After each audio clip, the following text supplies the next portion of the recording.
every heartache and tear. Burdens are lifted at Calvary. Jesus is very near.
Una wokron una da so free tete eye nyame una obekoso aye nyame yeda wase esan se woso na wokron ti na wotwese ena ye free wanim obo ye ho ban hwe yeso wodi ekoye nwuma so ye mu bi yare ye wosaye yarewa wokan ye ho hwe yeso kan wo etna ye obo ye ho ban amabone bi ankan ya nene ya san butubutu na ase kase ayeye ni nkanfo enkan din da yeda wase woni waya maye eyi waye na watwi mu nso emema da ye di yerado kan pastor ho no boy ho ban edi enim ewadesua mu nti yeda wase woni waya maye yesro se wodi yamfo so ene emrato ebekyeye yesro se kan ne boy ho ban uchiri bone nso dade da wo ye boni aduru ema wo ma e de sayen yare wanti ka se fa yamfom so ne emrato nyina kyeye ene dua ya ba wona asio ya ba wasinu na se e de ye how ye busade ebeto anim yesrew se bebre ne abebutu anim wo ha bebre so na ejina ho yesrew se rade de yakoma so bia rade o ma ye bisebisi ano esrew no yesrew se nam wadom so no mobro ho so ne tie ye mpa ibone ye man wai ye mu bi yare yesrew se san yare wa ye mu bi din krata sem ato anim yesrew se embre so ahwe ho anumunyam yesrew se ye nsama ye ene ye de memman eba wonim yesrew se obekoso aboye ho ban koso kan ye ho ne ntimi ni ye busua anim na rade mra bone atiate se ewo wiase mu rade yetimi edi abusua anim etimi de aba won chen se mra so na pie o ma ye tosumi nu rade emema yetimi edi abusua anim tu edi waba wonim ti yesrew se ye nsama ye wai kan ye ho emema ya ye mre yesrew se kan ye ho ne Kenya ye ne ye nya din ewo mu se de be ya ye be hye be nam ya yetimi account mani ye no kese ya kire yesrew the pastor ebe wanim yesrew se mre so erade wankasa eka ne ho na kano na man nsem a won kan kire na otwe mu bebre na waka kire yesrew se ne ye homeda kan ho na rado osori gina fo asem hye na no fa maye na se free ankono ne aye nhira e wodo ba Yesu Kristo di emunti amen.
Matisse and Sembi Ohio Kameka Manka. Announcement you Ohio come the bar man farmer. Tina semi the bar. Meda media phone as se omo kai. Timi se omo fan chemi wi a eto so. Ye di kai no eye se ye mama ne se nyame ya adumo a.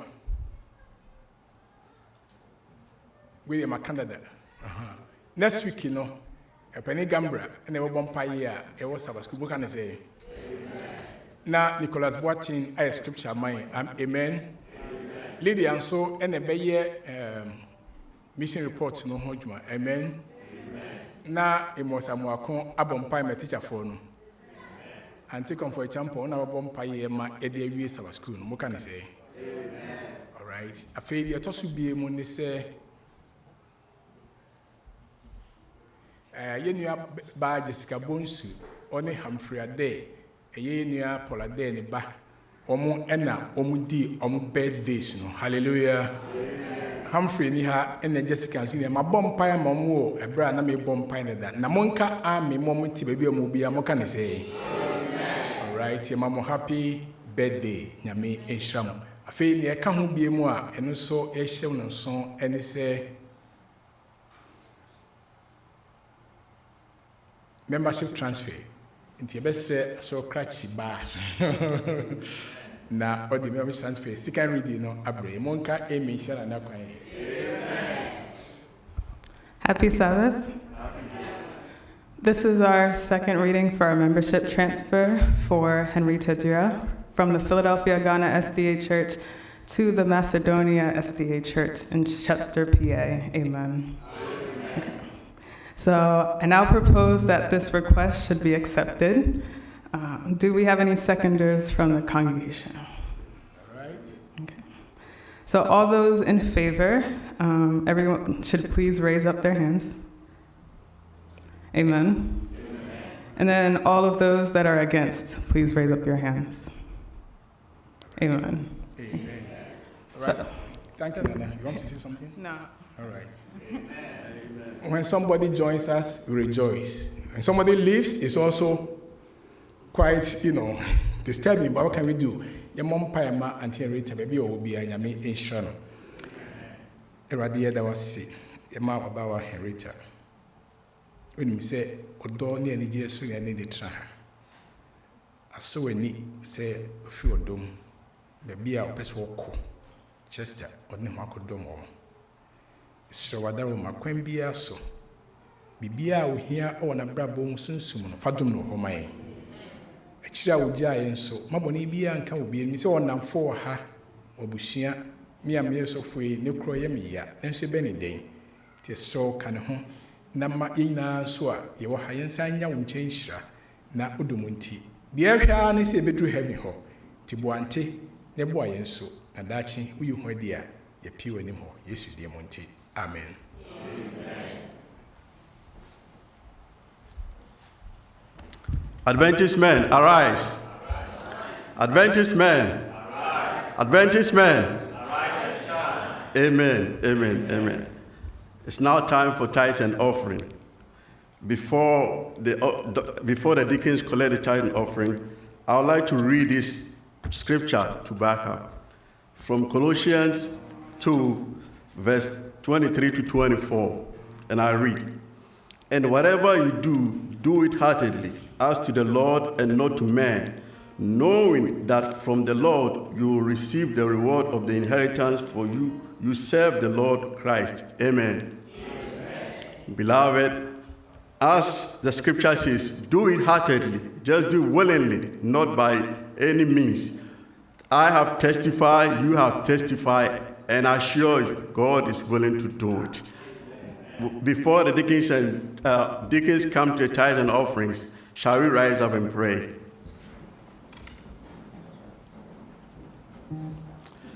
Dear Heavenly Father, we thank you this morning. We're bringing your widow's mite into your care. Lord, we ask that you use this to bless us and bless our families too. We ask that this morning, if anybody is here with any burden or crying for any help, we ask you to come to their aid. We are also asking that this widow's mite will be a blessing and then you accept it in good faith. We ask this in your name we pray. Amen.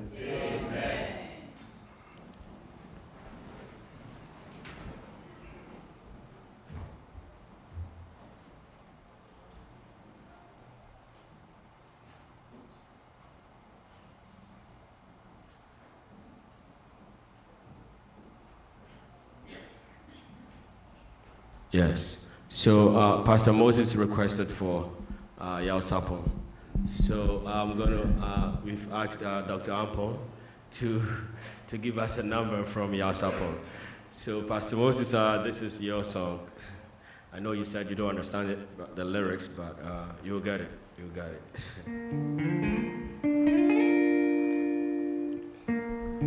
I have to say, I just had to write some of the lyrics out. I don't know the song very well.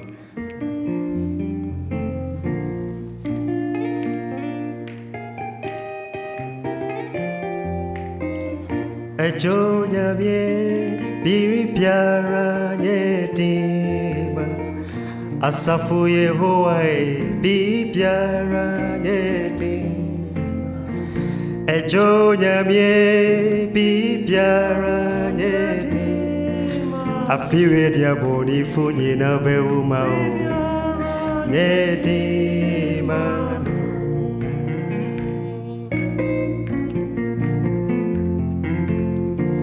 Ejo nyamye bi piara nyetima Asafu Yehowa bi piara nyetima Ejo nyamye bi piara nyetima Afiwe diaboni funye na beuma o nyetima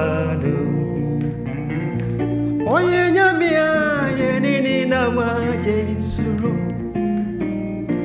Oye nyamia yenini na mayempaba Sawuni ni na mawuti uwanjo butai Sawuni ni na mawuti uwanjo butai Sawujai ni wa ubebre muriasimu Efirisa otumi adijina ye eti oni biefa usemnyina mano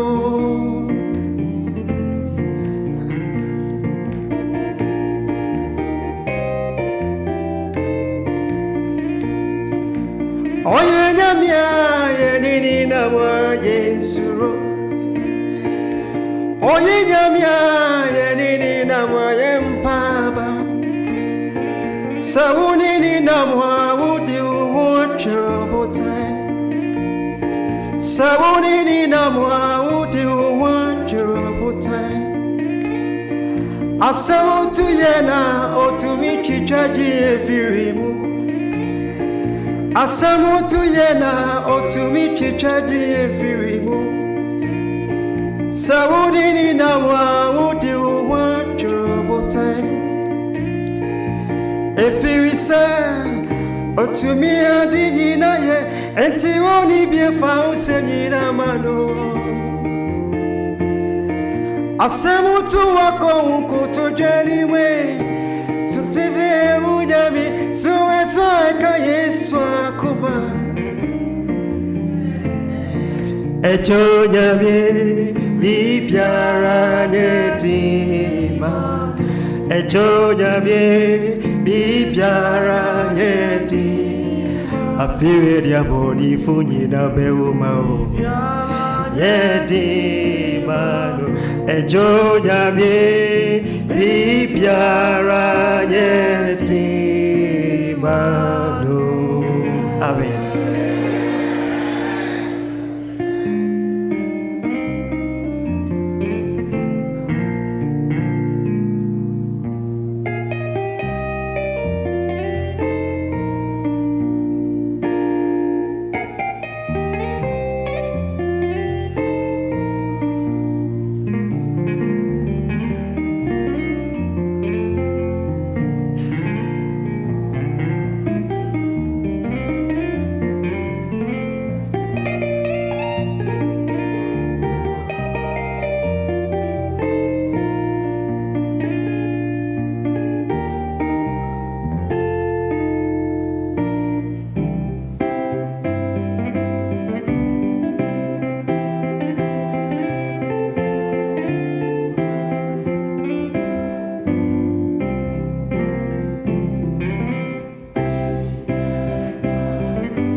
Happy Sabbath, church. Happy Sabbath, church. And happy Sabbath, boys and girls. I want to welcome everyone to our children's story. This week's lesson, we're on lesson 14, and it was titled, Too Much Offering. So this week's lesson discusses giving offerings to God, and when we give these offerings, we will receive many blessings from God. Amen. For our opening prayer, I'll call on Gabe.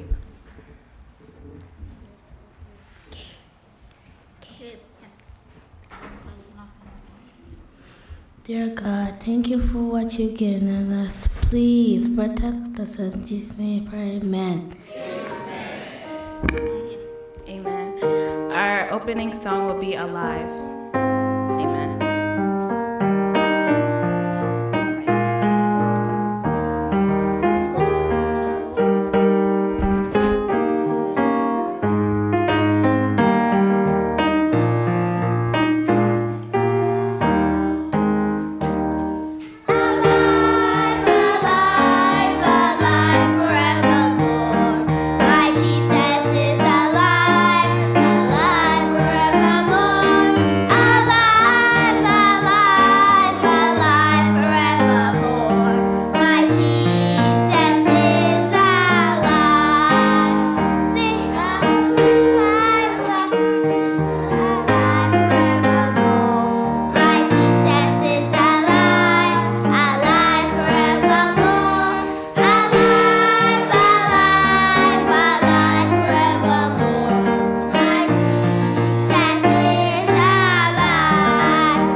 everyone, it's Aunt Fernita. Today's story is called Too Many Offerings. The memory verse is from Psalm 54, verse 6. It says, I will sacrifice a free will offering to you. I will praise your name, O Lord, for it is good. Today's message is I worship God with my offerings. Enough! Enough! Laughed Dad. I have enough on my plate already. Mother smiled. What about you, Josh? Do you have enough on your plate? Josh grinned. He knew what his mother was thinking. He would eat everything on his plate and ask for more. And she would tease him about eating like a horse. When is enough enough? A long time ago, Moses told the Israelites, don't bring any more. We have more than enough. Here's how it happened. Quick, called Father breathlessly as he stuck his head inside the tent. Moses has an important announcement to make. The entire Israelite community is gathering. Mother dropped what she was doing and grabbed the baby. Leah was close on her heels, followed by her younger brothers Zibeon and Gershon. The family was quickly joined by other Israelite families, all gathering to hear what Moses had to say. Soon Moses stood up to speak. The low murmur of the crowd stopped. God has given me instructions for a tent of meeting, Moses began. A special place where God will meet with us and where we will worship him. We need a lot of fine materials. Only those who want to should contribute, continued Moses. We will need gold, silver, and bronze. We will need yarn in blue, purple, and scarlet. We need fine linen. We need animal skins, acacia wood, olive oil, spices, and gemstones. You should donate only if your heart has been moved by God. Your gifts will be an offering to him. We will also need skilled craftsmen of every kind, spinners and weavers to help us prepare the materials. People who can work in gold, silver, and bronze. We need people who know how to cut and set stones, carpenters to work with wood, spinners to spin goat hair and linen, and weavers to make curtains and the special garments the priests will wear. Bezalel of the tribe of Judah and Oholiab of the tribe of Dan will be in charge of the workers and their work. God's Spirit has filled them with skill and knowledge and the ability to teach others to do this special work. As soon as Moses stopped talking, a buzz of excitement spread through the crowd. "Mother," Leah began excitedly, "we can help in lots of ways. You're one of the best spinners and weavers in the whole camp. I'll watch the baby so you can spin." "And we have a bronze mirror and comb," chimed in Zibeon. "Moses said they need bronze." "And Leah and Mother have gold jewelry," added Gershon. "We do have gold earrings and bracelets," agreed Leah. Her best friend in Egypt had given her the bracelets the night they had left. The next day, the family excitedly gathered their items. Together, they took them to the place where the building materials were being collected. Piles were beginning to form.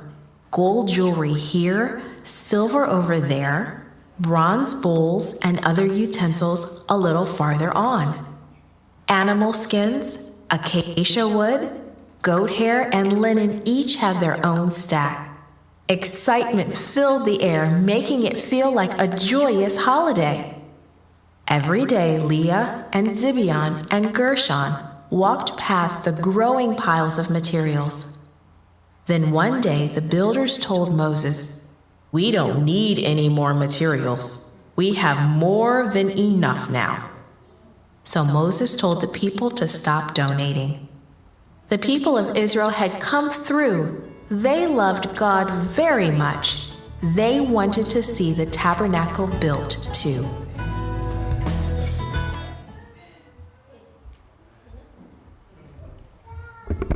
Amen. Now I'll call on Caleb to give us our closing prayer.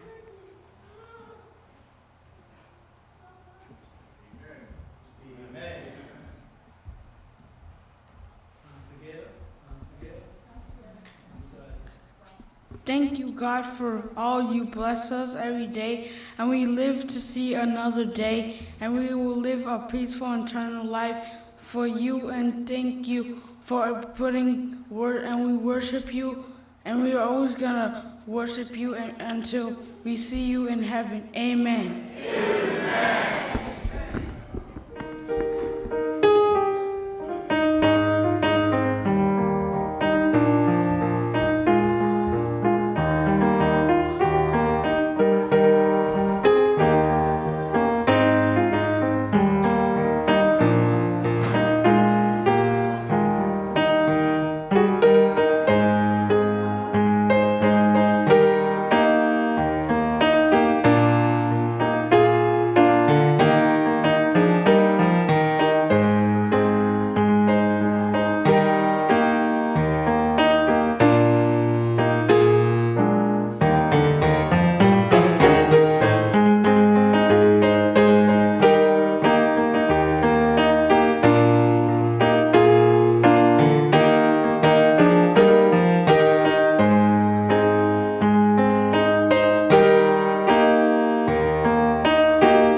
men in Christ. Men, we want to see you. You are still sitting. You are on men's ministry choir. Don't be afraid. Come up.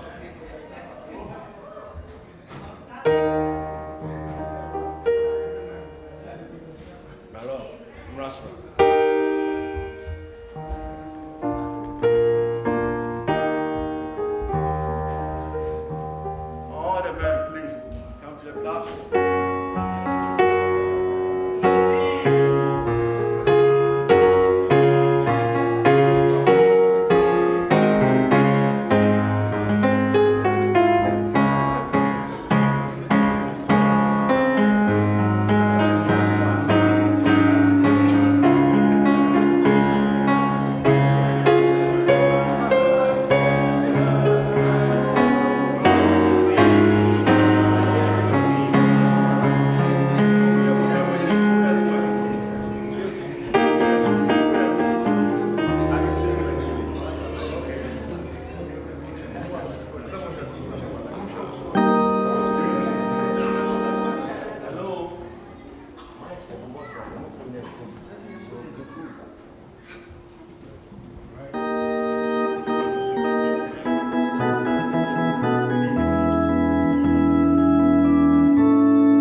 Amen.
Happy Sabbath, church.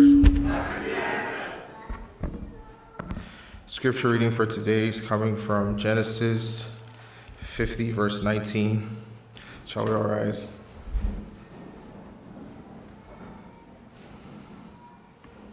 And it reads, "But Joseph said to them, 'Do not be afraid. Am I in the place of God?' Amen." Amen. Please be seated.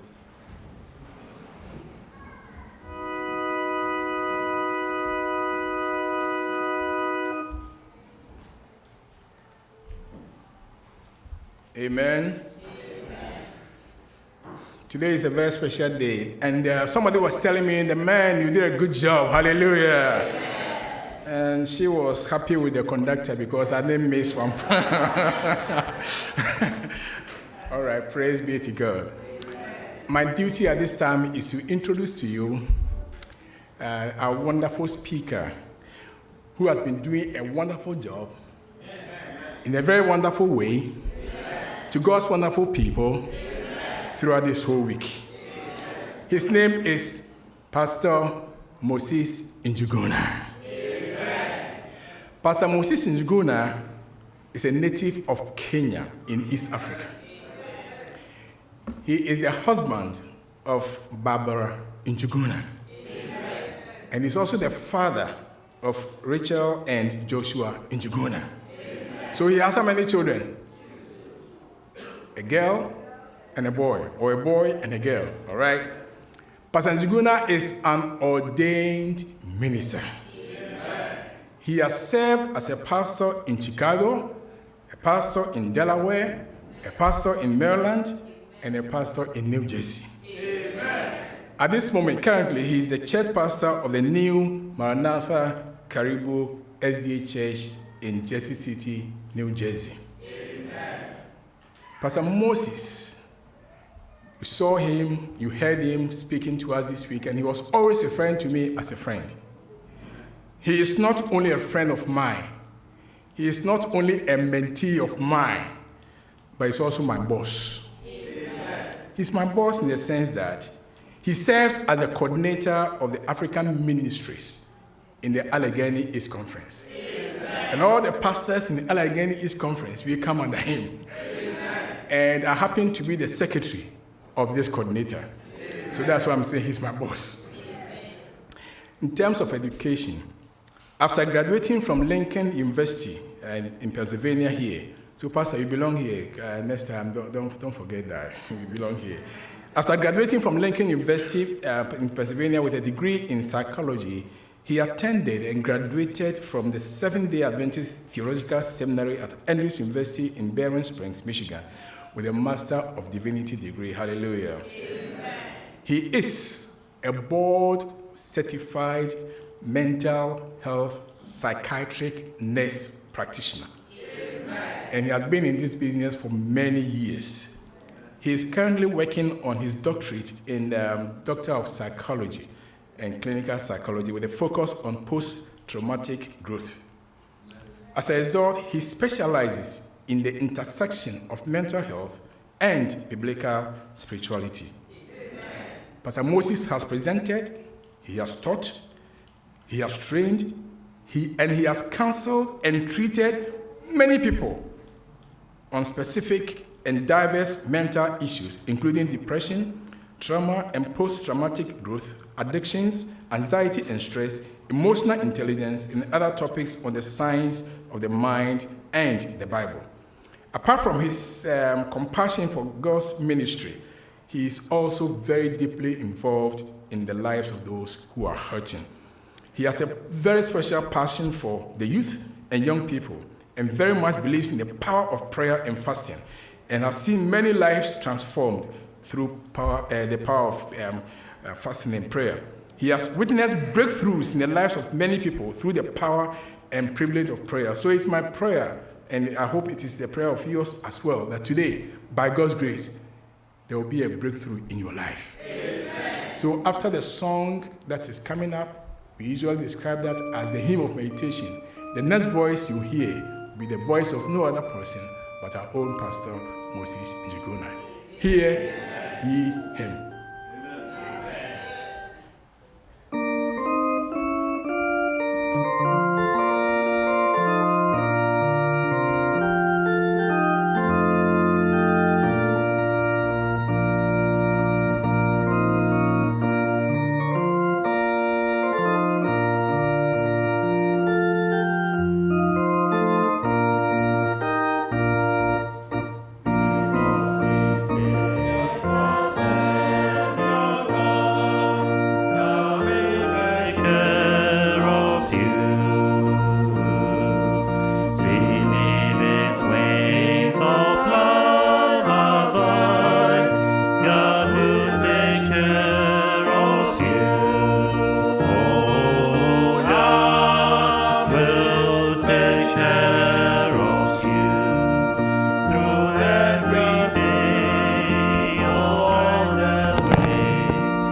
God will take care of you. No matter what may be the test, God will take care of you. Lean, weary one, upon his breast. God will take care of you.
Amen. Someone say amen. Amen. Has the Lord been good to you? Yes. God is good and all the time. Amen. Amen. Happy Sabbath, everyone. It gives me great joy and pleasure to be in this house of God. For the entire week, it has been my joy to be sharing with you all. As a matter of fact, some of my church members realized that I was sharing every day in the evening at 8 p.m. I think it's my wife who put the flyer on her status.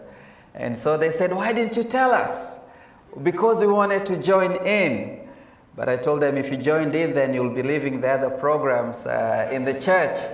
But they gave me an idea, Pastor, next time we have something like this, maybe we could even combine and just have all of us worshiping together. Someone praise God. Amen. Amen. I want to appreciate the men ministry for a wonderful week of prayer and also wonderful service. I truly appreciate the music today. And we have many musicians, including the conductor who was conducting.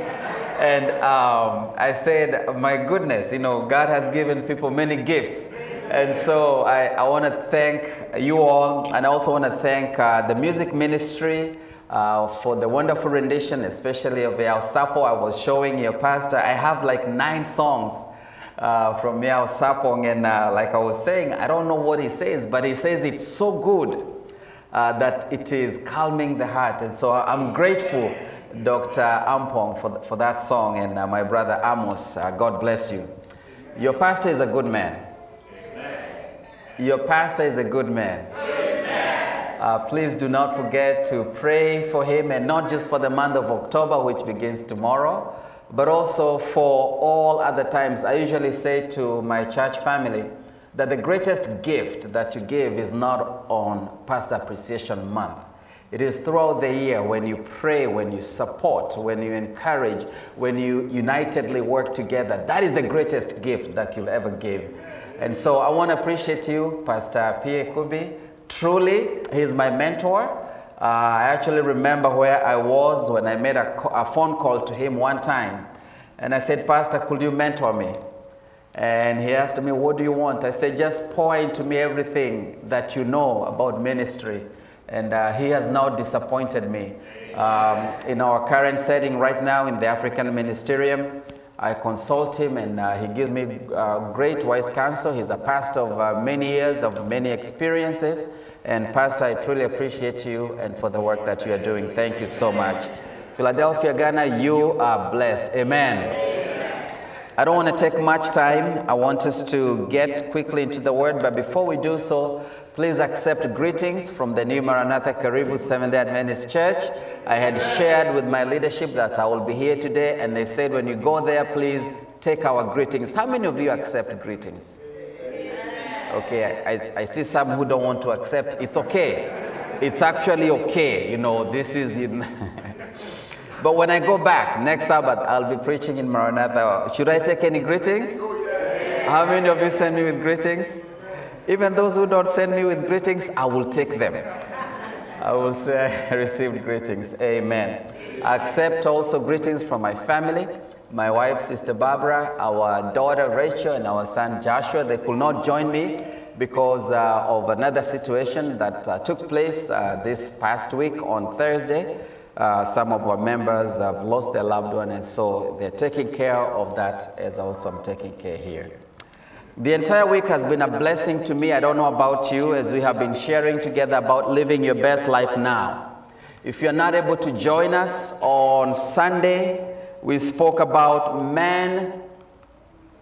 I don't know whether it's working, but you can help me out.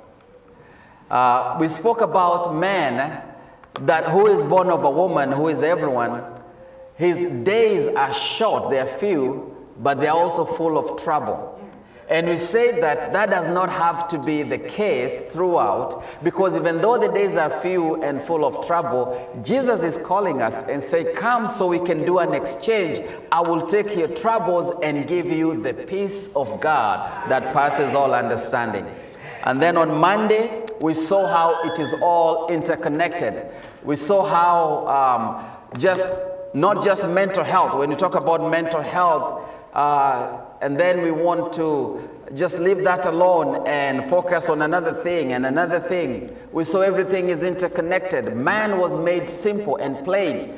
But when we try to compartmentalize our lives, is when we complicate it, we tie it into a tight knot that we don't even know how to untie the knot. Jesus is calling us to live a whole life in a holistic manner. My mental health affects my physical affects my relational affects my emotional, and all of those are interconnected. And we saw how we can start getting healing from God in one area, another area, and when God heals, He heals completely. Hallelujah.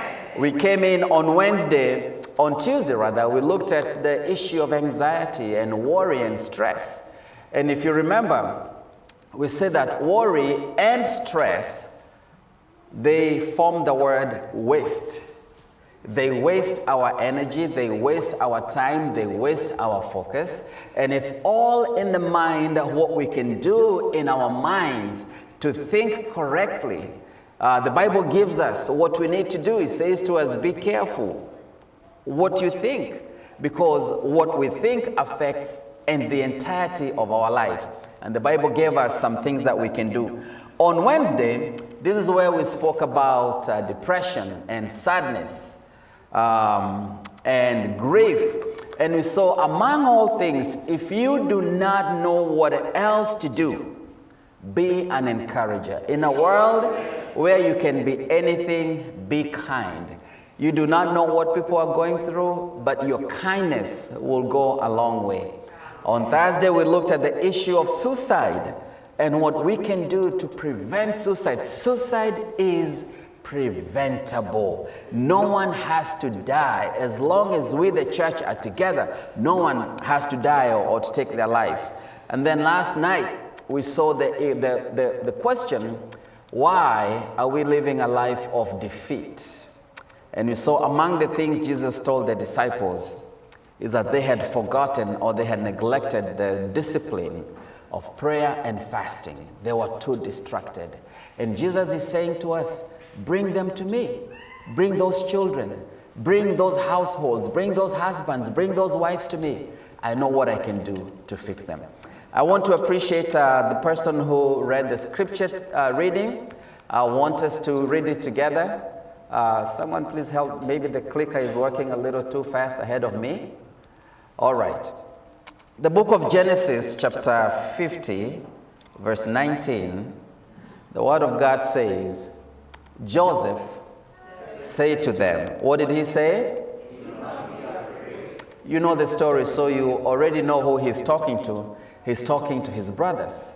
He says to them, do not be afraid, for am I in the place of God? Is asking the question. Verse 20, but as for you, you meant evil against me. There's no hiding. There's no beating around the bush. You meant evil against me. Help me with this clicker, is moving way ahead of me. All right. Verse 20. Okay. Am I the one clicking or it's you? Verse 20. All right. Okay. But as for you, you meant evil against me, but God meant it for good in order to bring it about as it is this day, to save many people alive. Verse 21. Now, therefore, do not be afraid. The second time, I will provide for you and for your little ones. And he comforted them, and he spoke kindly to them. Brothers and sisters, join me today as I share, teach, and preach from the Word of God under the subject, God is at work, even in my pain. Turn to your neighbor, say, neighbor, God is at work, even in my pain. Turn to the other neighbor, say, other neighbor, God is at work, even in your pain. Let us pray together. Okay. Let us pray together. Father, in the name of Jesus, now speak to us, God. Use your Holy Spirit to customize this message. There are those who need to hear a particular word. Lord, even if I don't say it, let your Holy Spirit say that word. There are those who need to be comforted. Dear God, I plead with you, let the Holy Spirit comfort them. There are those who need to be moved, God. There are those who need to be reminded. There are those who need to be woken from their sleep. God, there are those who need healing. Lord, I don't know, but you know. And therefore, take this message, customize it, and speak directly to our hearts and our souls. Open our eyes to see you, open our ears to hear you, and our hearts to receive you. We pray in Jesus' name. Amen. Amen. God is at work even in our pain. We've looked at different subjects. And one of the subjects that we want to cover today is the subject of pain. As we live in this world, one thing that is guaranteed is that we are going to deal with pain and painful experiences. As Jesus was leaving his disciples, he spoke to them and he said to them in John chapter 16, one thing is guaranteed. In this world, you will have trials, you will have tribulation, you will have pain. That is guaranteed. But then he said to them, be of good cheer. And everyone who is sitting here, I am sure, one way or another, we have dealt with painful experiences. Some are dealing with painful experiences even right now. And I'm not just talking about pain in the body, although that can cause a lot of pain too. I'm talking about the pain that cannot be seen, the pain that you can have. You can smile at someone, but deep inside you are crying. It is known as psychological pain. In the world of psychology, we call it trauma. And trauma has been defined as an emotional response to a terrible event.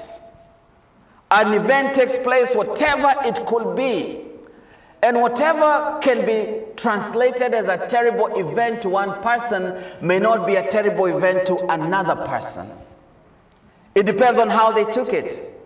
And so, immediately after this event, there is shock, there is denial, and it continues. Some of the longer term effects includes unpredictable emotions like flashbacks, strained relationship, and even physical symptoms. That's from the American Psychological Association. I loved another definition that was put up. It says trauma is a response to anything. Emotional response to anything that is overwhelming. Again, what is overwhelming to a young child may not be overwhelming to an adult, and vice versa. What is overwhelming to you may not be overwhelming to the other person, and vice versa. And that's why we should be respectful when we are entering someone's emotional space. And the worst question we can ask is, why are you even so troubled with that? That's a small thing. It may be a small thing for you, it's not a small thing for them. And that's why trauma is an emotional response to anything that's overwhelming. It happens too much, it happens too fast, it happens too soon, it happens too long. And as it continues to happen, there is no support, there is lack of protection, and then what happens is it lives in the body. That's what we forget. It lives in the body, it's stored in the body, and it comes out as pain or tension or even lack of sensation. That is why sometimes you might be at home talking to your spouse, and you say something, and then all of a sudden she bursts out crying, and then you're wondering, what did I do? What did I say? You triggered an emotional traumatic response even without you knowing. Not even without you knowing, even without her knowing why she's dealing with that. And that's why sometimes you can see someone even at a place of work, even for the men. And you're wondering, why am I reacting this way? Something was stored in you a long time ago, but it continues to manifest. There's a book that was written that says the body keeps the score. It remembers, especially for us as men who are very good at hiding and very good at compartmentalizing and very good at throwing things under the rug. You might think it's under the rug, but it continues to manifest. That's why, by the grace of God, we ought to be able to find what we can do to help us out. People who are dealing with trauma shows up in different ways: hopelessness, nightmares, flashbacks, intrusive memories, shame, self-hatred, panic attack, emotional overwhelming, chronic pain and headache, self-destructive behavior. In a study that was done, it showed that people who have experienced trauma, this is important, please work with me here. People who have experienced trauma, and I wish we had time to share with you the results of another study. Some of you might know it. It's called the ACE study. And when the ACE study was done, it showed anyone who has experienced, as a child, who has experienced physical pain, a beating, neglect, they have one or two ACEs that they carry with them. And for those of us who are coming from the African context, you realize that beating was part of growing up. These young children you saw here, they do not have any clue. And sometimes the beating was actually not in comparison with what you've done. It's a small thing, but you're being beaten like the local thief. And on top of it, the one who is beating you is saying to you, I'm doing this because I love you. Come on, church, talk to me. I'm doing this because I love you. Sometimes, don't cry. Sometimes the teacher will beat you and send you home to come with your parent. The parent beats you when you get home, beats you along the way, and when you get to school, beats you again. Because you have brought embarrassment to the family. And maybe the only thing you did was to steal someone's pencil or sharpener. And those things live in our minds. So people who have experienced trauma, they are 4 times more likely to become an alcoholic. And so before we start judging the alcoholic or a person who is struggling with alcohol, maybe we need to start asking, what is it that you're dealing with? They are 4 times more likely to develop an STI. So before we start judging someone who is promiscuous, maybe we need to start asking, how is it that they seem to be finding healing and solace in that instead of finding the right kind of healing? They are 4 times more likely to inject drugs, 3 times more likely to use antidepressant medication, 3 times more likely to be absent from work, 15 times more likely to commit suicide, 2.5 times more likely to smoke tobacco, 3 times more likely to have serious job problems, 3 times more likely to experience depression. And trauma actually becomes the linchpin of all these things that we call mental disorders. Trauma, pain, psychological pain. I want to share with you a story of a young man in Scripture who experienced trauma, who experienced so much traumatic pain, psychological pain, but his story is an illustration of the fact that even in my pain, God is still working. Hallelujah. The Bible calls him Joseph, and I'm going to be sharing some tidbits here and there. The book of Genesis, chapter 35, verse 19, we are told about his mother. The Bible says, so Rachel died and was buried on the way to Ephrath, that is Bethlehem. And Jacob set a pillar on her grave, which is the pillar of Rachel's grave to this day, or to the day when the writer was writing the book of Genesis. And so we find little Joseph, all of a sudden, he's been forced to grow up in a polygamous home, but without a mother, without one of the parents. And some people might think, well, that is okay because there was an auntie to raise him, Leah, and other concubines. There was a father who used to love him. But studies have shown, there's a study that was done, and it took quite a while. You know, they followed 216 children aged 7 to 17 and compared them to 172 similar non-bereaved children. And what they came to discover is that children who have lost a parent or who have lost 2 parents grow up with childhood trauma. Listen to me carefully. And a loss is a loss. They could have lost a parent through death. They could have lost a parent through separation. They could have lost a parent through divorce, but they could have also lost a parent to work. Because the parent is absent, is never home. And the only time, and now I'm speaking to my men here, the only time the father is home, he is home as a judge and the chief of police. The moment you come in home, here is a list of sins that little guy has done. And since you've been so busy, stressed out at work, the only thing you want to do is to give him a peace of mind and actually talk to him how he needs to behave and how he needs to respect his mother. And after you have said what you have said, and man, we need to be careful the kind of words we speak to our sons, because they will grow up remembering those words. Your voice is so important, because even you know the things your father said to you are more important than anyone else ever said anything to you. And so after you have said whatever you've said, and maybe even slapped him a little bit, then you eat.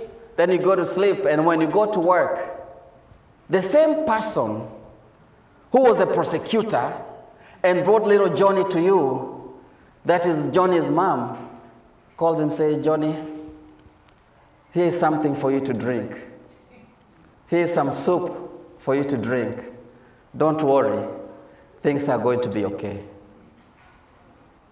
You sit down together and put a budget on the things that you want to purchase for the children, but you're too busy, you go to work. So mama goes and purchases those things and brings them to Johnny.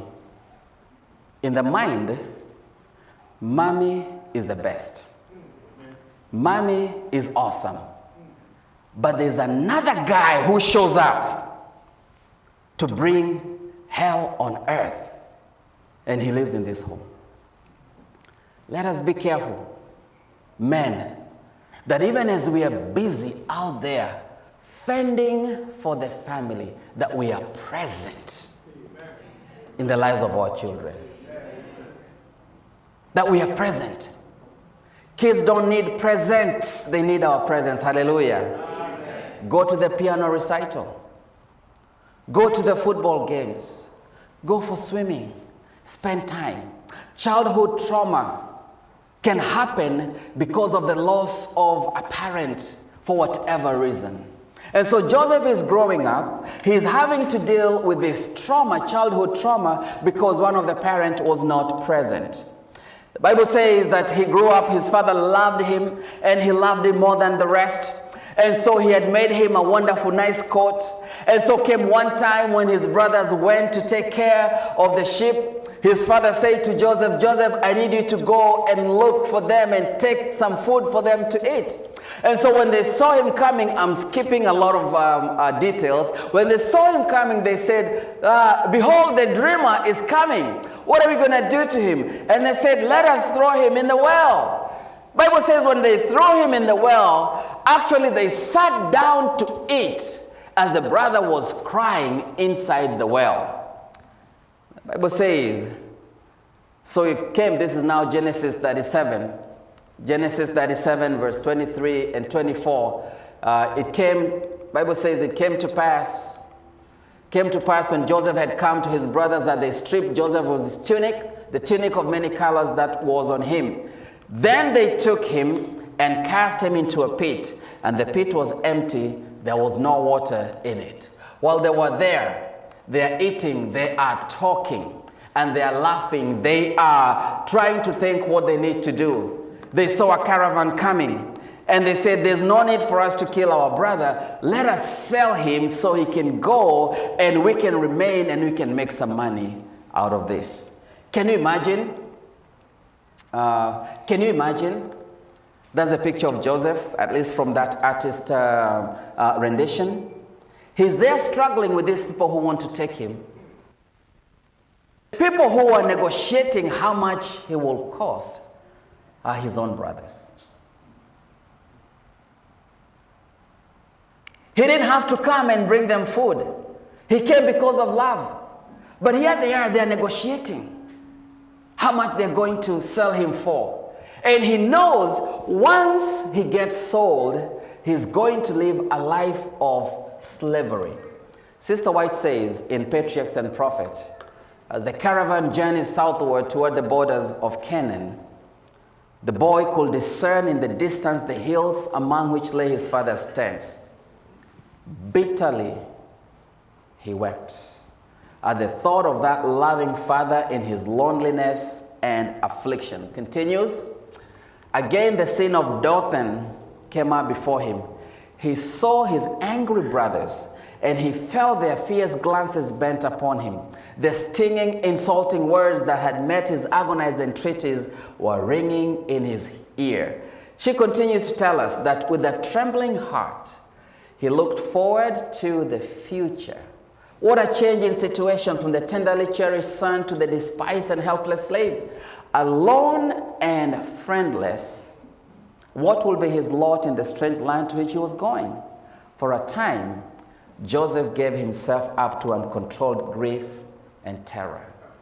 And the words that I have highlighted, as a matter of fact, they give us the criteria for diagnosing PTSD, trauma, uncontrolled grief and terror, panic, a trembling heart, heart palpitation, the sin that's coming up before him, the flashbacks, the stinging, insulting words that were ringing in his ears, the flashback, the intrusive thoughts.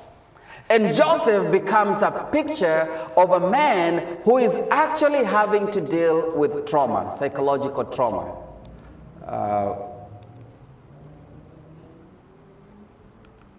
All right. And so here, I want you to work with me here. The kinds of trauma he's dealing with. Rejection by loved ones. Homelessness and homesickness. Slavery and dehumanization. False accusations. And eventually, imprisonment. And sometimes you might think of this and say, I do not relate.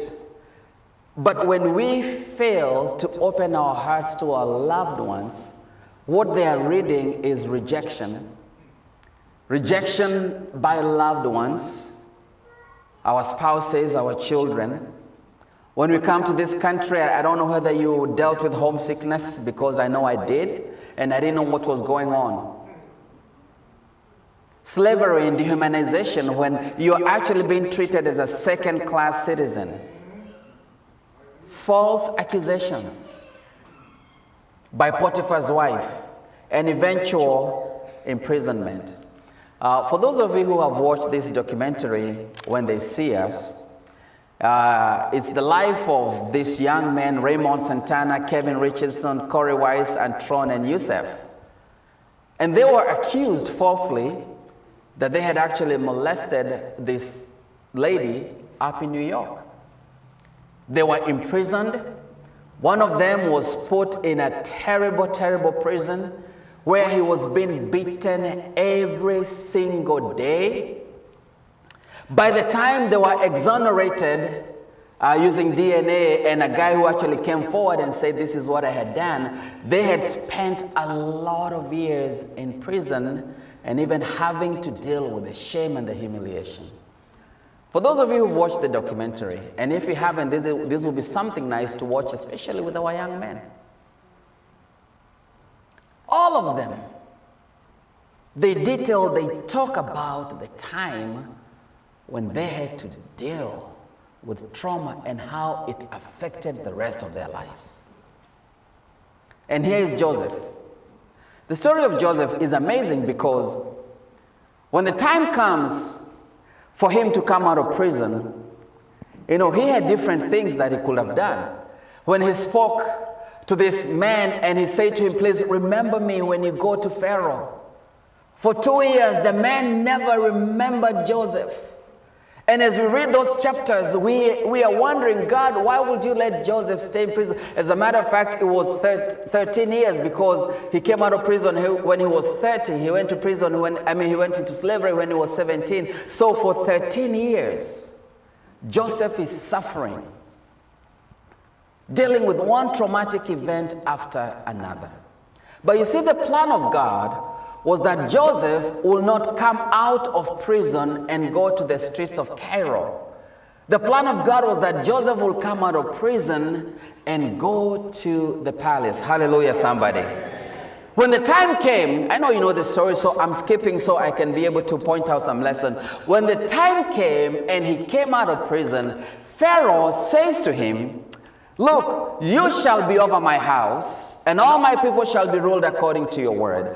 Only in regard to the throne will I be greater than you. And Pharaoh said to Joseph, see, I have set you over the land of Egypt. The Bible says he was able to actually get married and he got a good wife. And here is where things now start getting interesting.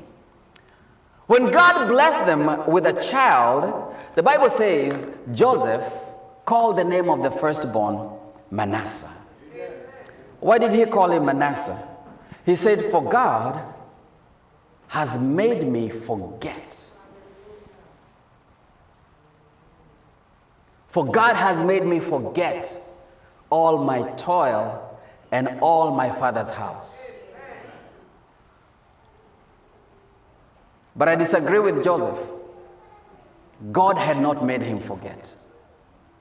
Joseph was trying to forget. When trauma is eating you up, we try to repress the memories. We try to sweep them under the rug. I don't want to remember anything. But if we do not open up our hearts to God for healing, whatever we think that we have forgotten will keep on bubbling up every now and then. What Joseph is saying, I want nothing to do with my father's house because I remember what these people did to me. I want nothing to do with them. And if you doubt it, answer my question. Joseph was the second in command in the entire Egypt, and Egypt was a superpower. Pharaoh had given him power and authority, and Joseph is second in command. He has in his disposal the greatest military in the known world at that time. He has in his disposal the greatest intelligence service in the entire world at that time.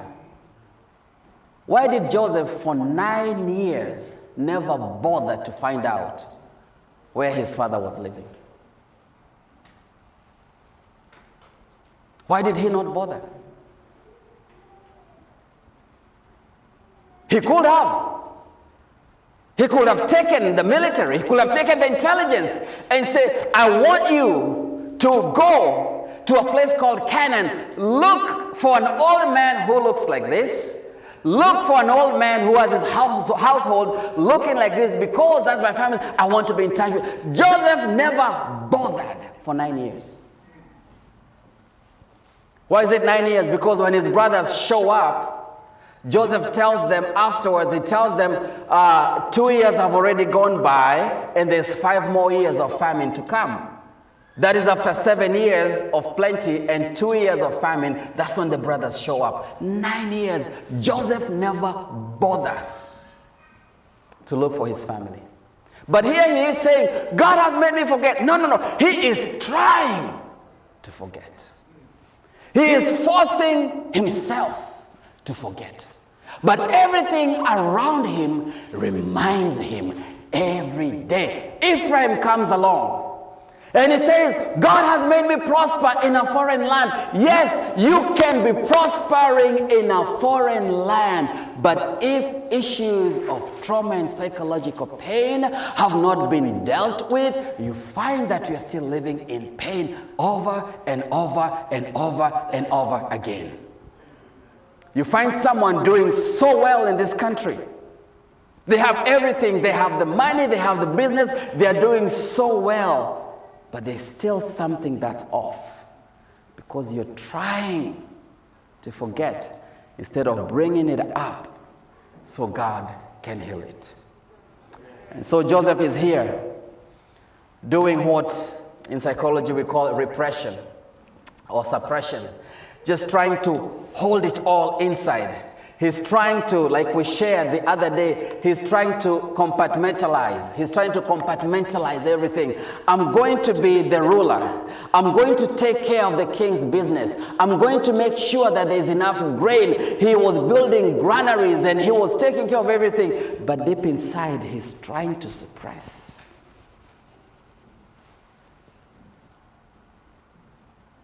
And brothers and sisters, as long as we are suppressing, as long as we are repressing, it affects the way we relate with everyone. It affects the way we relate with our children. It affects the way we relate with our spouses. It affects the way we relate even with God. But you see, God is so good. God is so good.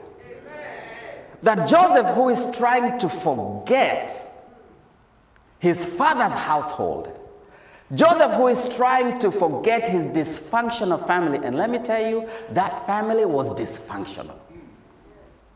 Totally dysfunctional. I mean, when these guys went home with Joseph's coat, after they dipped it in blood, they say to their father, see whether this is your son's coat. And when his father saw that it was his son's coat, he started mourning. What do you think the brothers did? Do you think they were mourning also? Come on, talk to me. What is the most logical thing? Do you think they were mourning with their father also? Does that make sense, really? I think they were mourning.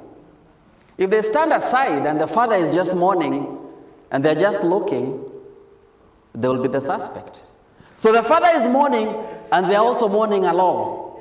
Oh, they are following him along. Oh, they are mourning, oh, whatever. They look at each other. They know what they have done, but they cannot talk about it. Comes the following year, first anniversary of Joseph's death. The father is mourning. Oh, they also follow him along, mourning. Oh, but they're hiding because the moment they look at each other, they realize that they are participating in a lie, but they cannot talk about it. They cannot even tell their wives what they did. They know what they have done, but they cannot talk to anyone. Talk of dysfunction. And in our African families, if there's one thing that we love which keeps our dysfunction going on, is the secrets. Uncle so-and-so did such and such to this daughter. But don't talk about it, because it will bring shame to our family. It will bring shame to our family. What will people say? What will the church say? What will be the Ghanaian community say? Well, we are focusing on what people will say. The little girl here is suffering, and she's going to actually end up in a life of suffering. Even in her adult life, we come and we celebrate the wedding, and we wish them a good wedding. The moment her husband touches her, the memories come flashing back, and she says, do not touch me. She's not talking to the husband, she's talking to uncle who did something, but nobody did anything about it. Oh, just mourning, but we can't talk about it. Talk about a dysfunctional family. No wonder Joseph is saying, I want nothing to do with those people. I am done. And there are many of us who have said, I want nothing to do with that family. I am done. The moment the visa was stamped and you entered the plane, you said, God, thank you, I am done. I want nothing to do with them. I suffered in this household. I suffered under the hands of them. I am done. There's some maybe who are watching online and you have said, I am done with so-and-so, I am done with such and such, and you think you are done, but you're not done, because it is still living inside of you. Like we shared earlier, it shows up in the form of physical reaction. There's sometimes you wake up in the morning, you find it is morning, and you find someone just crying. They are crying, they are crying. Because that morning happens to be the time when the memories came flashing back. And you've tried and you say, come on, man, you need to snap out of it. No. But here is how God is so good. God is looking at Joseph, and he's saying to Joseph, I've given you 9 years to do something about this. The only thing you've done is to say, I am done. The only thing you've done is to say, I don't want nothing to do with my family. But you know, God is the one who chooses our family for us. The Bible says God places the lonely in families. So God saw that the best family for you to grow in is that family. And let me tell you, there is no family that has it together. Every family has some dysfunctions, including mine. Start from Genesis. The first family, the brothers have killed each other. I mean, that's where we begin. You keep going, there's issues. The one who, but the Bible says, this man has found grace in the eyes of God. He's not like the rest. God saves him and his children. He comes out of the ark, goes to make beer, gets so drunk until he removes his clothes. And so when you say you're done with your family because they have issues, which family do you want? When you say you are done with the church is a family. When you say you are done with our church because we have issues, which family do you want?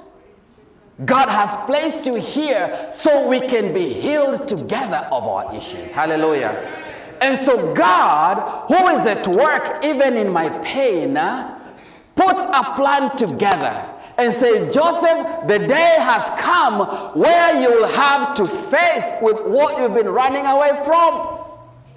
You'll have to come face to face with the so-called father's house that you have forgotten. So the Bible says the brothers came one day. Joseph realized who they were. He could see them coming. They looked different. The Canaanites, they had beards. The Egyptians were clean-shaven, like your pastor, clean-shaven. I would have been a Canaanite. Your pastor would have been an Egyptian, all right? They were clean-shaven. He looks at how they are coming. The Bible says he recognized them. Genesis chapter 42. You can click for me if this is not working. The next slide. Genesis chapter 42, verse 7 and 9. Verse 8 says, so Joseph recognized his brothers, but they did not recognize him. That's awesome. Because now, whatever you've been running away from, God will bring it face to face to heal you. Hallelujah. Amen. And Joseph is given an opportunity. The Bible says, not only did he recognize them, but he also remembered the dreams which he had dreamed about them. Let me ask you a question. I usually ask this question, and almost every time people get it wrong, so be careful when you answer. Which dream do you think Joseph remembered? Just say whatever is in your mind. Which dream do you think he remembered? There? Just say there? The sheaves, right? And actually, my brother Amos, that's what everybody says. All right? The dream about the sheaves, right? What did he dream? He dreamt that, they were out harvesting, right? And then each person had a sheaf of wheat, right? And then his sheaf of wheat came to the middle, right? And then the other sheaves did what? They bowed, right? What was the interpretation of that dream? Come on, talk to me. All right. Who interpreted the dream? That was the second dream. This is the first one. Who interpreted the dream of the sheaves?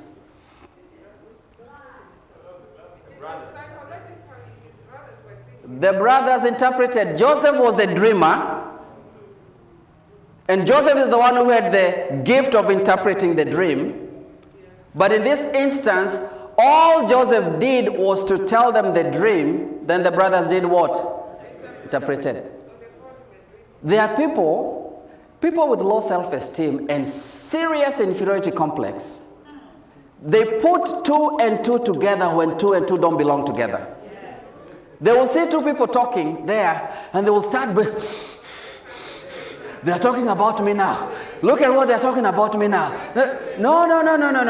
And sometimes, brothers and sisters, you need to stop being angry at your enemies. The brothers interpreted a dream that had nothing to do with them, but God heard the interpretation from their mouth to the ears of God, and God made it happen. Sometimes we want to be angry at our enemies, and they're saying to you, oh, so you think you're all that? Oh, may God hear you and make me all that, whatever you're thinking, in the name of Jesus. The brothers interpreted it. And so, many people think this is the dream that Joseph remembered. But the Bible says dreams. As I've shared with you in the context of trauma, people deal with nightmares when they're dealing with psychological pain. People deal with flashbacks. Nightmares, flashbacks, intrusive thoughts, nightmares all through. Joseph was sold at the age of 17. He became prime minister at the age of 30, that's 13 years. The brothers show up 9 years later, so Joseph is the age of 39, so this is 22 years. Do you think there were nights when Joseph went to sleep and he would think about what his brothers did to him? Yes. Do you think there were times when he's working and those intrusive thoughts will come? Even when he's trying to forget, those are the dreams. And Sister White actually says those were the dreams. I'll show you. You know, Joseph was a man like me or like you. There are some times you remember what someone did to you, even after you have come from eating communion. But you say,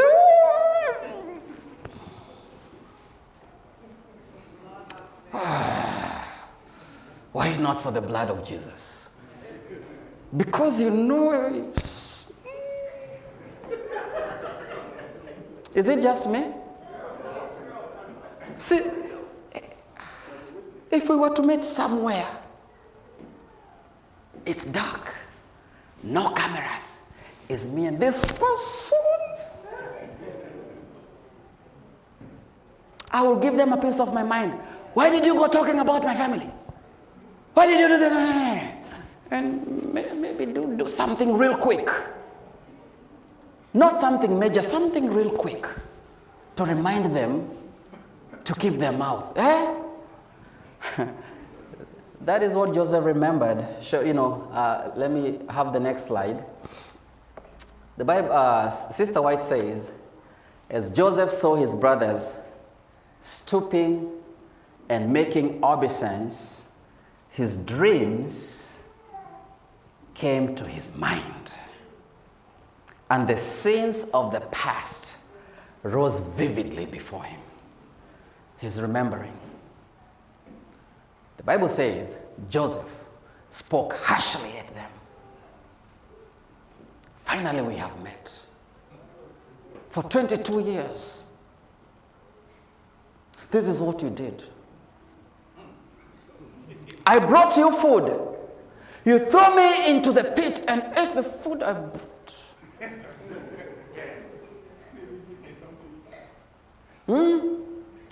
You took my coat of many colors.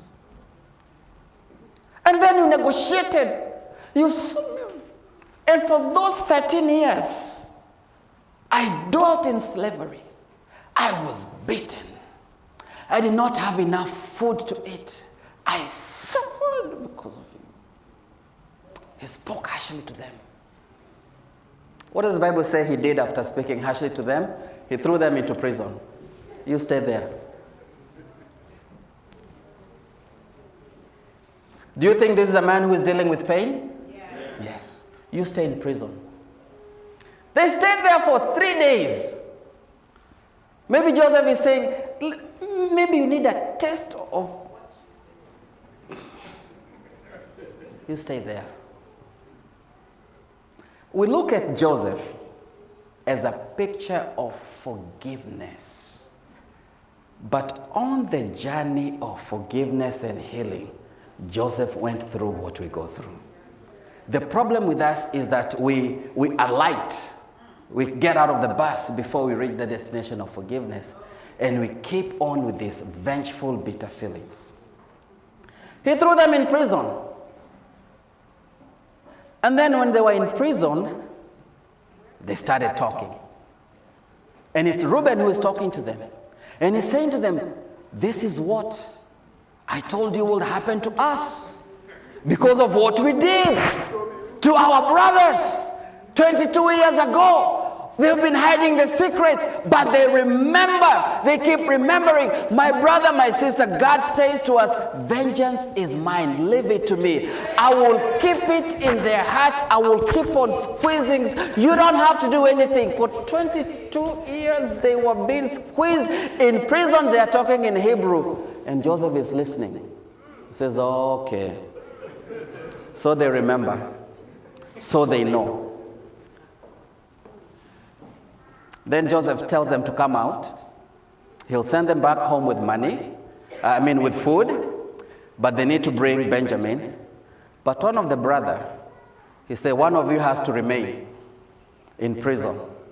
It's surety that you'll come back. No, it was not a surety. Who did he choose to remain? Simeon. Why Simeon? Why Simeon? Reuben, who is the older, had the plan that they will throw him in the pit and then he will come rescue. But Sister White tells us the instigator, the ringleader, the one who was saying, let's kill him, let's sell him. Actually, the one who said, let's sell him was Judah, who said, there's no need for us to kill our brother. Simeon was, let's kill this guy, let's kill him. It was Simeon. And Joseph says, I'm not making stuff up. Sister White says, Patriarchs and Prophet, Next slide for me, please. This is what she says. On his return, he commanded that Simeon be bound before them and again committed to in the cruel treatment of their brother. Simeon has been the instigator and the chief actor. It was for this reason that the choice fell upon him. Oh, my son is Manasseh, for God has made me forget all my fathers. No, he didn't forget. He's Simeon, the day I will.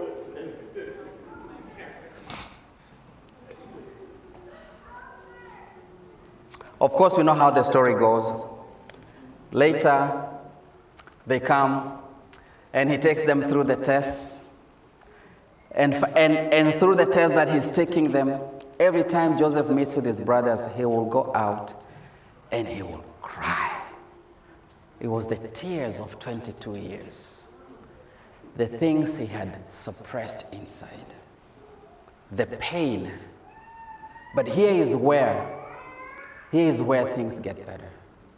It was by exposing himself to God through these tears that God started the process of healing Joseph. Hallelujah.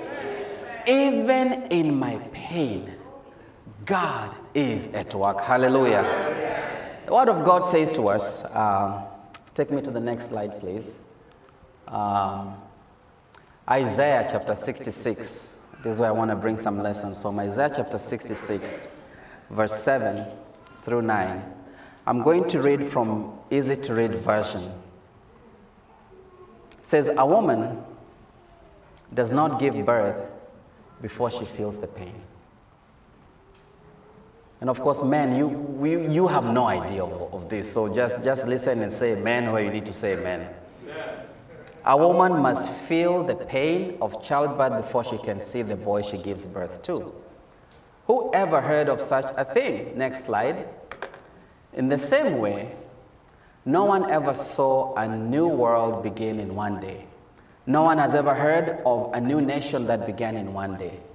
But when Zion feels the pain, she will give birth to her children. Look at verse 9 and how powerful it is.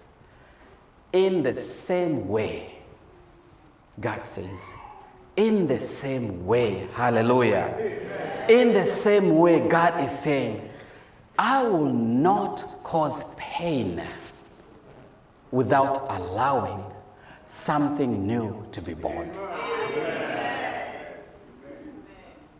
My sister, you who is going through pain, God is saying to you today, God will not cause pain without allowing something new to be born. Amen. My brother, you who has lived with this pain, psychological trauma, God is saying, I am at work.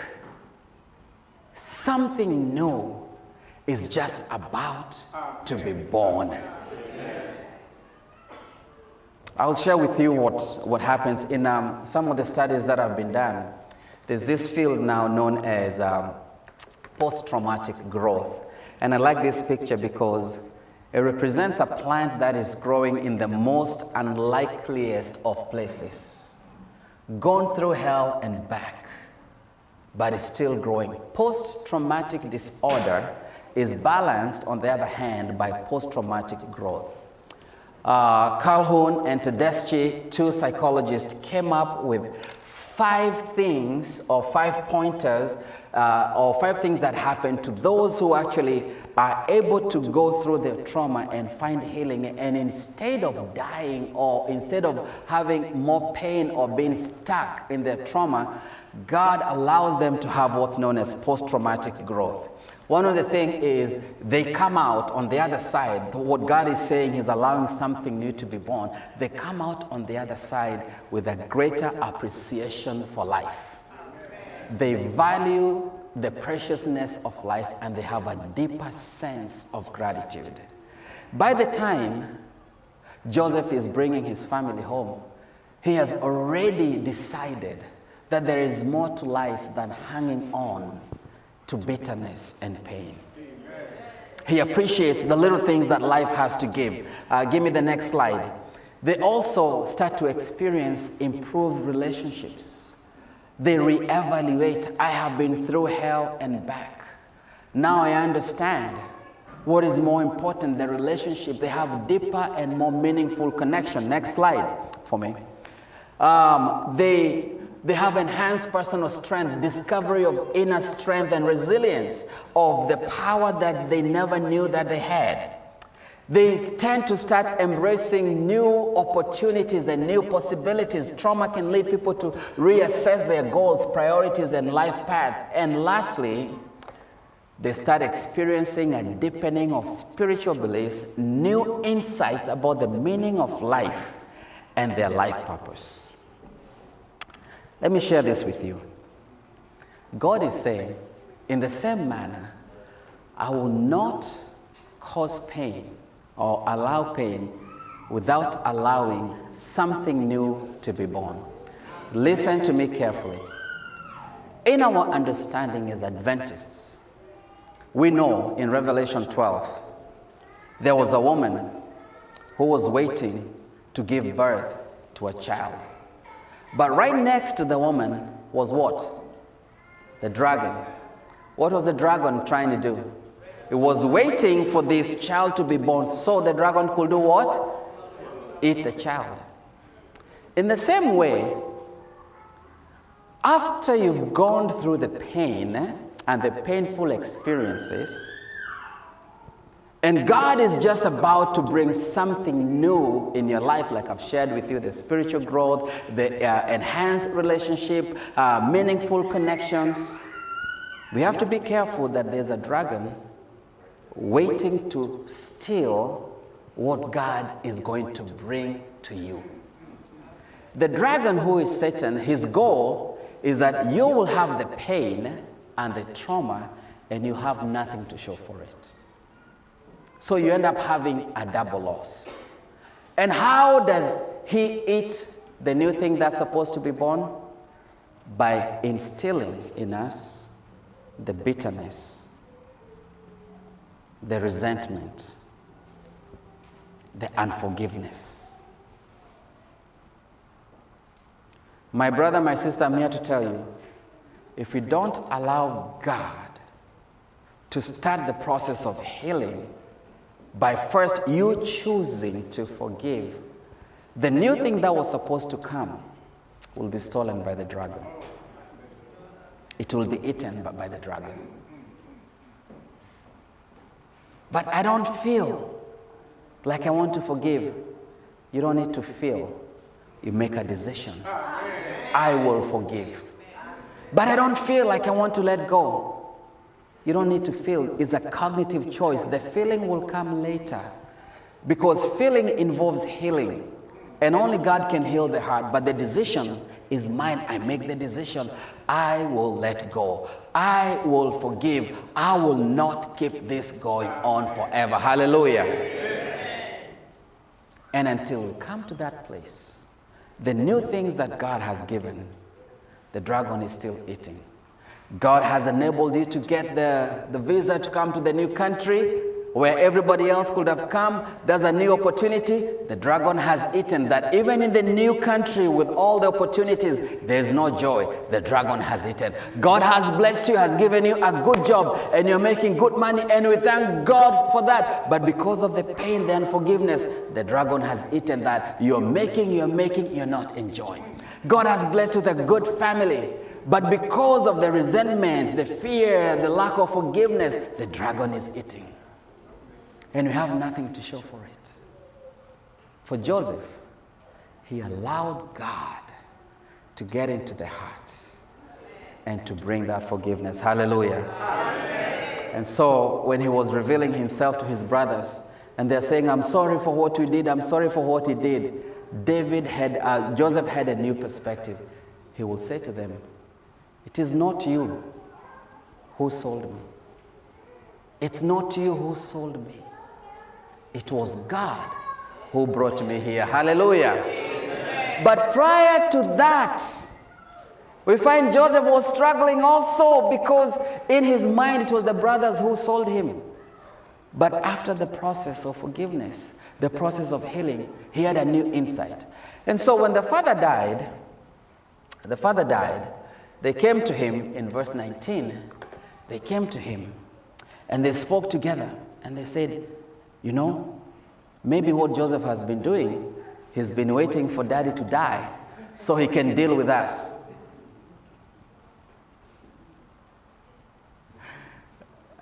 Let me tell you, and I'll share that scripture with you. It's Proverbs 17:13. I love this scripture, especially for us as Africans. Proverbs 17:13. Actually, let me just share that with you now, so we can move on quickly. It is the last. Is the last slide. It says, "If you repay good with evil, evil will never depart your house." You know, there are some of you who have done good things to people. You have helped and helped and helped and helped. And all they have done is to repay you with evil. And you feel as though you want to do something. I would say to you, leave it. God says evil will not depart from their house. There are some of us who are dealing with evil in our homes. And you say, I've been bewitched. My son was looked at by a woman with an evil eye. There's no evil eyes. Either you have glasses, your eyes are bad or not. There's no evil eye. This is the word of God. Evil will not depart. For Joseph, he had come to the place where he said, I'm not going to deal with it. God will deal with it. And so these people say, maybe he's been waiting for daddy to die, so he can deal with us perpendicularly, so he can teach us a lesson of life. This is years later, they're still troubled. So they came to him and they said, they actually sent a message. They couldn't even go to face Joseph. You know, your father said, they couldn't even call him their father. Your father said, forgive these your brothers for what they did. And Joseph is looking at them saying, guys, I am not the guy you met a while back. Hallelujah. Amen. I'm not the guy who was dealing with pain. I am not the guy who was dealing with the bitterness. Verse 19. I'm not the guy who was dealing with all those things. Take me back to verse 19. So he said to them, Joseph said to them, don't be afraid. You did what you did, but relax. Don't be afraid. This is a person who has found healing. Healing does not mean you forget. You'll remember. But unlike the times when you used to remember and the remembrance was coupled with pain, this time you remember, but the pain has been taken away. The remembrance is powerless. That's why David is saying to them, Joseph is saying to them, don't be afraid. Relax. You did what you did. You know what you did. I know what you did. But it is not you.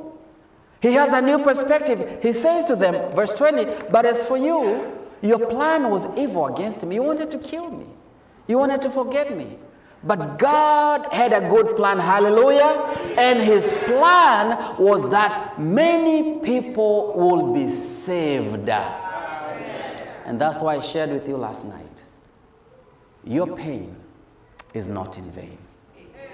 When we turn it to God, only God, number one, is able to bring something good out of something so bad.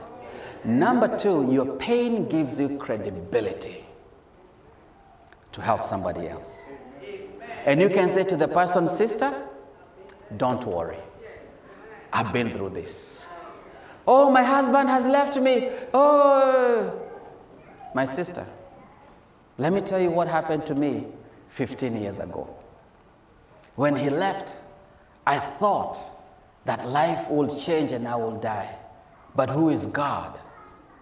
Father to the fatherless, defender of the widows. He has been with me. Sister, stay strong. I'm making it to the children. You will make it too. Stay strong. We'll say to the father who is troubled because the son is in drugs and is in and out of jail. And you say to him, come here. Let us sit you down. We went through what you're going through with our son. We went through what you're going through with your daughter. but our God is able. But that will only happen if, number one, we are willing to open up to God, and then also allow God to use us to minister to others without the shame. Hallelujah. You'll be able to tell the young girl who is facing shame and humiliation because she just became pregnant, and she's fearing the day where she will be stood in front of the church and be told you have been disfellowshipped. And I want to speak with you as a church. Disfellowshipping is okay, but can we wait until the child is born? Can we wait that during this time when she's dealing with all the confusion of pregnancy, that we are adding another stress? When she needs fellowship, we have disfellowshipped? Come on, family. And I'm not just talking to this church, I'm talking to our church as Adventists. This is the time when she needs us. Why do we want that when she remembers the pregnancy of this young boy, she remembers that's the time she was kicked out? That this boy or this girl, when she was in her mother's womb, they were kicked out of the church. And then we want them to come and join the church. What's the urgency? What's the urgency? But you can say to this girl, sister, I too went through what you're going through. But by the grace of God, I'm standing, I am in the church, and my children are in the church. Do not kill the unborn child. Do not go through abortion. God will help. The child is innocent. Hallelujah. Joseph was able to say, you meant it evil, but God had a plan. Your pain, God has a plan. And therefore, the Bible says, verse 21, now therefore, second time, do not be afraid. I will provide for you and your loved ones. And look at the very last one. And he comforted them. And he spoke kindly to them. I will forgive you, but don't repeat that again. And the next time, don't even come near my house. But I have forgiven you. Okay? You are forgiven, but I don't want anything. Oh, okay? You are forgiven, but don't ever call me. I blocked you on WhatsApp, but you are forgiven. He comforted them. They needed comfort. Hallelujah. He comforted them. They needed healing. And he spoke kindly to them. In the same manner, the word of God says, God will not cause pain without allowing something new to be born. I want to make an appeal. I don't want you to come to the front. I don't want you to raise your hand. But in your heart, you understand. If you are like Joseph, and you've been crying out to God, Joseph is doing very well, second in command. He's rich, has influence, has everything, but his heart is still pained. In spite of the successes God has given you, the pain is still new. You know what happened. You and your God know what happened. And you're asking God, I need to experience this, something new to be born. I want that. I want you, God, to keep that promise for me. If that is you, as I pray, speak to God and see what he'll do for you. Amen. Father, in the name of Jesus, even in our pain, you are working. Sometimes we don't understand why the pain. Sometimes we stay up all night. Why did this have to go this way? But God, you're saying that you will not cause pain without allowing something new to be born. And now your children, your sons and daughters are speaking to you, saying like Joseph, I need that healing. Whatever you need to do, God, I need that healing. Listen to your sons, listen to your daughters as they speak to you right now.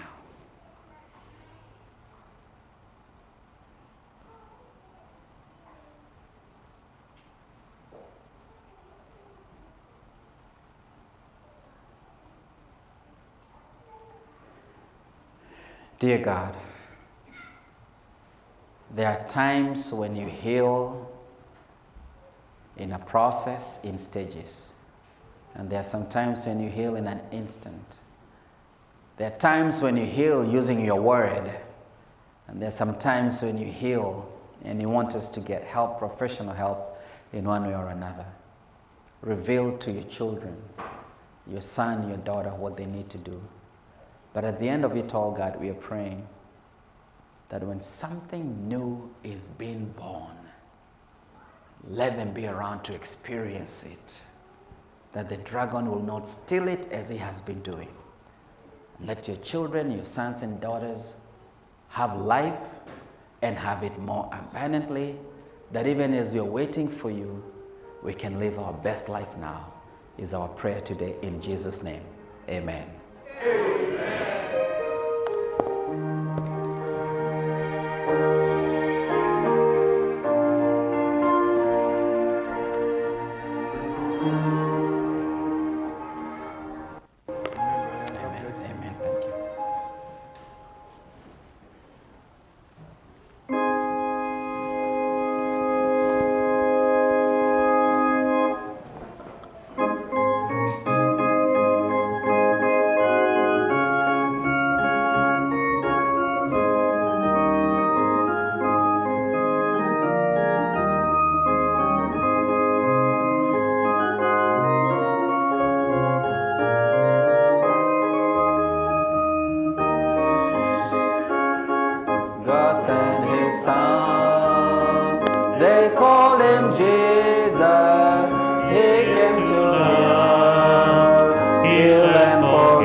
Jesus, you give us the hope to hold on. Amen. That you have good plans and good thoughts for us to give us a future and a hope. For everyone who is on the verge of giving up, remind them that you have a plan to give them a future and a hope. And because you live Jesus, that becomes our reason to hold on. Thank you for the promise. Amen. Thank you for the hope. Amen. And thank you for being with us. In Jesus' name we pray. Amen.